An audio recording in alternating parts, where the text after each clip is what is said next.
छ नि अब फेरि अहिले मैले यो हाम्रो दिपेन्द्र सरको यो स्क्रिप्टमा मैले अलिअलि लगानी पनि गरिरहेको छु। अब 4 किता जति मैले लिइरहेको छु होइन। सिन्धुमा 500 किता अनि एसएपिडिबिएलमा 500 किता लिइरहेको। अनि अब मैले यसो म आफैले मार्केट एनालाइसिस गर्दा चाहिँ दिपेन्द्र सरले अब यो सिन्धुमा पनि कति धेरै मेहनत गरेर के अरे यो स्क्रिप्ट बढाउन लागिरहनु भएको हुन्छ। अनि यो एसएपिडिबिएलमा पनि त्यसरी नै सपोर्ट दिइरहनु भएको हुन्छ, बढाउनलाई कोसिस गरिरहनु भएको हुन्छ। अनि फेरि यो मैले मार्केटमा चाहिँ जस्तै अब म तपाईँको पढ्नलाई सिक्न गएको ठाउँमा चाहिँ के भन्छन् भने नि प्रायः 2-4 जना मान्छेहरूले हाम्रो यो दिपेन्द्र सरको स्क्रिप्टमा चाहिँ तपाईँको पैसा लगानी गर्न हुँदैन, जे भन्छ दिपेन्द्र सरले जे भन्छ त्यसको अपोजिटमा चाहिँ लगानी गरेर काम गर्नुपर्ने हुन्छ। उहाँसँगै उहाँले जे भन्नुभयो त्यसमा लगानी गर्दा चाहिँ मान्छे धेरै डुब्ने सम्भावना हुन्छ भनेर मलाई त्यहाँ त्यसो भन्थ्यो होइन। तर मैले चाहिँ अब सरको हेरेर अनि सरले जुन तपाईँको यो सिन्धुलाई एसएपिडिबिएललाई यो 4वटा स्क्रिप्टहरूलाई यति धेरै मेहनत गरेर अगाडि बढाइरहनु भएको हुन्छ।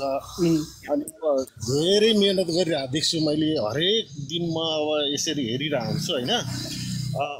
एकदमै माथि बढाउन मात्रै कोसिस गरिरहनु भएको हुन्छ। तर दिपेन्द्र सरको बारेमा त्यो नेगेटिभ कसरी चाहिँ त्यसरी नेगेटिभ गइरहेछ के? यस्तो हो सर, अब कसैले राम्रो गर्यो मार्केटको लागि होइन, कसैले चाहिँ राम्रो सोच्यो भने नेपालीको बानी नै खुट्टा तान्ने छ। सबभन्दा मेन कुरा त्यो छ। अब यो कुरालाई हजुरले कसरी टेस्ट ब्याक गर्न सक्नुहुन्छ भन्दाखेरि अब हजुरले जे कुरा स्क्रिप्टहरू लिनु भएको छ त्यसलाई मजाले होल्ड गर्ने, अनि त्यसपछि हेर्ने, अनि त्यसपछि उहाँहरूलाई उत्तर दिन पाइयो हजुरले ल मैले फलानु स्क्रिप्ट चाहिँ फलानु डब्लुएसिसीमा लिएको यतिमा बेच्यो ल यो के रहेछ त भनेर अझै भन्न नि परेन, आफैले बुझे पनि भयो, बुझिन्छ नि होइन। त्यही भने मैले त्यही त नि अब त्यहाँ प्रायः मैले त्यहाँको मान्छेहरूलाई चाहिँ त्यहाँको अब तपाईँको 1-2 जना सरहरू हुनुहुन्छ, अब त्यो मैले सरको नाम त नभनौँ। अनि त्यहाँ चाहिँ अब मैले अब प्रायः जहिले एभ्रिडे यो मैले यो किनकि मैले त भर्खर नयाँ पनि छु, मैले त अब तपाईँको एसएपिडिबिएलमा पनि लगानी गरिरहेको छु। मैले त धेरै लगानी त गरेको छैन, मैले 500 किता एसएपिडिबिएलमा अनि सिन्धुमा चाहिँ 500 किता लगानी गरिरहेको छु। अनि अब म चाहिँ यो मार्केट कसरी बढ्दो रहेछ कसरी घट्दो रहेछ मैले यो मात्रै एनालाइसिस गरिरहेको छु कि। अब यो मैले 3 महिना जति समथिङ भयो सरको हरेक इन्टरभ्यूहरू के अरे यो हाम्रो यो लाइभमा जोडिएर मैले हेरिरहेको हुन्छु। अनि मैले पनि त्यो स्क्रिप्ट त्यही अनुसार मैले चेक गरिरहेको हुन्छु। यति धेरै मेहनत गरेर उहाँले त्यो हाम्रो यो के अरे सिन्धुलाई एसएपिडिबिएललाई यो 4वटा सेक्टरलाई यति धेरै मेहनत गरेर अगाडि बढाउन खोजिरहनु भएको हुन्छ।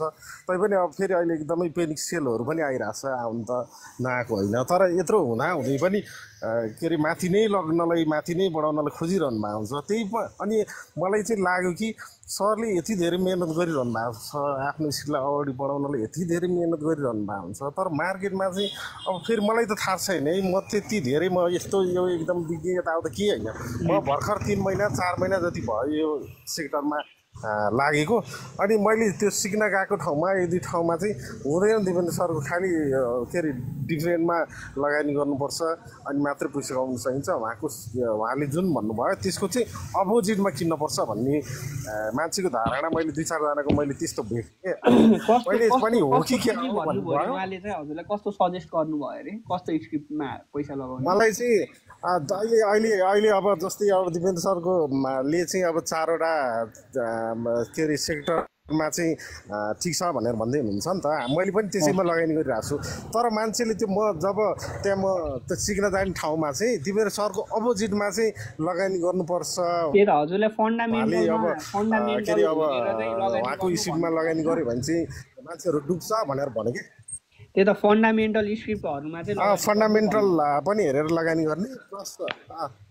सुन्नु न सर, यसो गर्नु अब हजुर आइहाल्नु प्रत्यक्ष होइन, फन्डामेन्टल स्क्रिप्टमा पनि अलिअलि पैसा लगाउनु होला, 100 किता 50 किता 20 किता 10 किता जतिसुकै होस्।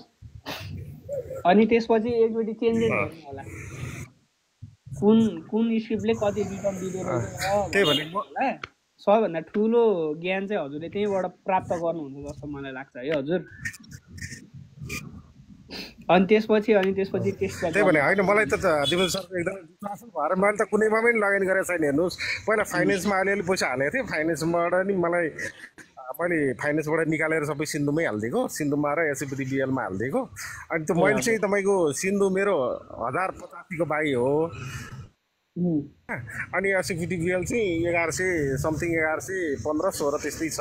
तर पनि विश्वास छ कि अब सरले यति धेरै मेहनत गरेर आफ्नो स्क्रिप्टलाई अगाडि बढाउनको लागि यति धेरै मेहनत गरिरहनु भएको छ उहाँले। मैले यहाँ प्रत्यक्ष हेरिरहेको हुन्छु, देखिरहेको हुन्छु। तपाईँको एकदमै तल जान लाग्यो भने पुरै सपोर्ट दिएर फेरि तपाईँको पुलब्याक गरिरहनु भएको हुन्छ। अब त्यही अनुसार हजुरहरूले पनि त्यति नै तपाईँको फोकस गरेर अगाडि बढाइरहनु भएको हुन्छ। अनि मलाई चाहिँ एकदम विश्वास छ कि विश्वास छ। म चुप लाएर बसिरहेको हुन्छु, तिनीहरू जे भने पनि ठिकै छ भन्छु, म हेरिरहेको हुन्छु। अनि मान्छेलाई त्यो त्यस्तो व्यवहार गर्दा त्यस्तै गर्दा चाहिँ म आफूलाई अचम्म लाग्ने कि किन हो यस्तो नेगेटिभिटी बजारमा यसरी फैलाएको भनेर म आफै दङ्ग पर्छु। त्यही भएर मैले यो कुरा चाहिँ किन यस्तो भइरहेछ, किन यस्तो हो भनेर मैले हिजो बेलुका पनि सर लाइभमा आउँदा चाहिँ कुरा राख्छु भनेर भन्दै थिएँ। आज मौका मिल्यो, खुसी लाग्यो सर। त्यही त अब टाइम सोज एभ्रिथिङ छ होइन, जे देखाउँछ टाइमले देखाउँछ, ठिकै छ भन्नेले भन्न पायो होइन।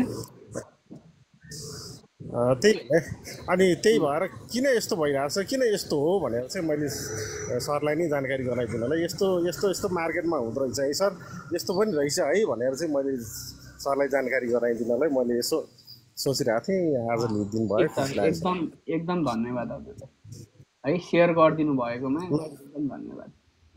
मैले चाहिँ किनकि म त्यस्तो धेरै उ पनि होइन है, भर्खर म 3-4 महिना जति भयो मैले चाहिँ सिक्दै यसो अलिअलि पैसाहरू लगानी गर्दै सिक्दै लगानी गर्दै गरिरहेको। अनि फर्स्ट नै अब यसो लाइभमा अब दिपेन्द्र सरलाई पनि भेटेँ, उहाँको मैले हरेक दिन हेरिरहेको हुन्छु, बुझिरहेको हुन्छु कि। अनि मलाई एकदमै खुसी लाग्छ उहाँले गर्नुभएको हामी जस्तो मान्छेलाई, किनकि हामी त नयाँ ट्रेडर हो, हामीलाई थाहै छैन बजारमा कसरी लगानी गर्ने, के गर्ने, कसरी चाहिँ अब बस्ने भनेर अब हामीलाई थाहै छैन। म त अब हुन त लसमै हो, फाइनेन्समा पनि अलिअलि लसै गयो, फाइनेन्समा पनि अब त्यही 4-5 लाख रुपियाँ लसै भयो। अहिले अब हुन त एसएफटी बिएलमा सिन्धुमा पनि मलाई त हुन त अलिअलि लसै नै छ। तर पनि मलाई विश्वास छ कि अब सरले यति धेरै मेहनत गरिरहनुहुन्छ, यति धेरै मेहनत गरेर आफ्नो स्किललाई अगाडि बढाउनलाई मेहनत गरिरहनुहुन्छ, खुसी लाग्छ। अब सपोर्ट गर्दै गर्नुहोस् लाइभमा। अब हामी जस्तो ट्रेडरहरूलाई हामी त किनकि हामी त थोरै पुँजी, हामी त सानो लगानी गरेर काम गरेको मान्छे, अब हामीलाई सेयर मार्केट सम्बन्धी त्यति धेरै जानकारी पनि छैन। यसो जानकारी दिँदै गर्नु होला, धन्यवाद, खुसी लाग्यो।